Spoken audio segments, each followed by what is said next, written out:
ଏବେ matric result ଆସି ଯାଇଛି।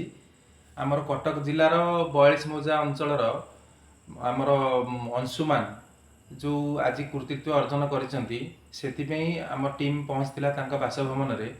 ଯାହା ଶୁଣିଲା ତାଙ୍କ ପିତାମାତାଙ୍କ ଠାରୁ, ମାନେ ପୁଅ ତ ପୁଅ, ଗୋଟେ ସୁନା ପୁଅ। ସମସ୍ତଙ୍କ ଘରେ ପୁଅ ଅଛନ୍ତି, ମାନେ ଅବୁଝା ପୁଅ ଅଛନ୍ତି, ମାନେ ବହୁତ ସୁନା ପୁଅ ବି ଅଛନ୍ତି, କିନ୍ତୁ ଇଏ ଗୋଟେ ନିଆରା ପୁଅ, ଯାହା ତାଙ୍କ ବାପା ମା ମାନେ ଅଫଲାଇନ୍ କ୍ୟାମେରାରେ ସେ ବତେଇଛନ୍ତି ଯେ ଆମ ପୁଅ ଆମର ପ୍ରତି କଥା ସେ ସବୁବେଳେ ଶୁଣେ, ଆଉ କୌଣସି କଥା ସେ ଅବାଧ୍ୟ ହୁଏନି।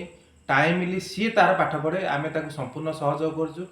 ପୁଅ ମଧ୍ୟ ଅଙ୍କିତ ଅଂଶୁମାନ ସେ ନିଜେ ବି ତାଙ୍କ ମାନେ ପ୍ରତିକ୍ରିୟାରେ କହିଛନ୍ତି ଯେ ବାପା ମା ମୋତେ ବହୁତ ସହଯୋଗ କରନ୍ତି ପିଲାମାନଙ୍କ ପାଇଁ, ଯାହା ସବୁ ବାପା ମା କରନ୍ତି, କିନ୍ତୁ ଇଏ ଟିକେ ନିଆରା ତାଙ୍କ ପରିବାର ଭିତରେ। ମୁଁ ଯାହା ଆସି ଦେଖିଲି, ବାପା ମାଙ୍କର ମାନେ କହିବା କଥା ଯେ ପୁଅ ଆମର ସୁନା ପୁଅ, ଆମ ସାମ୍ନାରେ ବି ନୁହଁ, ସିଏ ଅନ୍ୟ ସମୟରେ ମଧ୍ୟ ମୋତେ ପ୍ରତିକ୍ରିୟା ରଖିଛନ୍ତି ଯେ ପୁଅ ତ ଆମର ଗୋଟେ ପୁଅ। ଏଇ ପରିପ୍ରେକ୍ଷୀରେ ମୁଁ କହୁଛି, ମାନେ ଯାହାକୁ କହନ୍ତି ପୁଅ ତ ପୁଅ ସୁନା ପୁଅ, ଯଦି ସବୁ ପୁଅମାନେ ମା ବାପାଙ୍କର ଆଶୀର୍ବାଦ ନେବେ ଆଉ ମା ବାପାଙ୍କ କଥା ଧ୍ୟାନ ରଖି ମାନିବେ, ତାହେଲେ ନିଶ୍ଚୟ ଏଇ ମାଟ୍ରିକ ରେଜଲ୍ଟ କ'ଣ, ତାଙ୍କ ଜୀବନରେ ଯେତେ ପରୀକ୍ଷା ଆସିବ ସବୁଥିରେ ସେ ଉତ୍ତୀର୍ଣ୍ଣ ହେବେ। ଆପଣଙ୍କ ଖବର, ଦେବୀଦତ୍ତ ଶିବପ୍ରସାଦ ନାୟକ।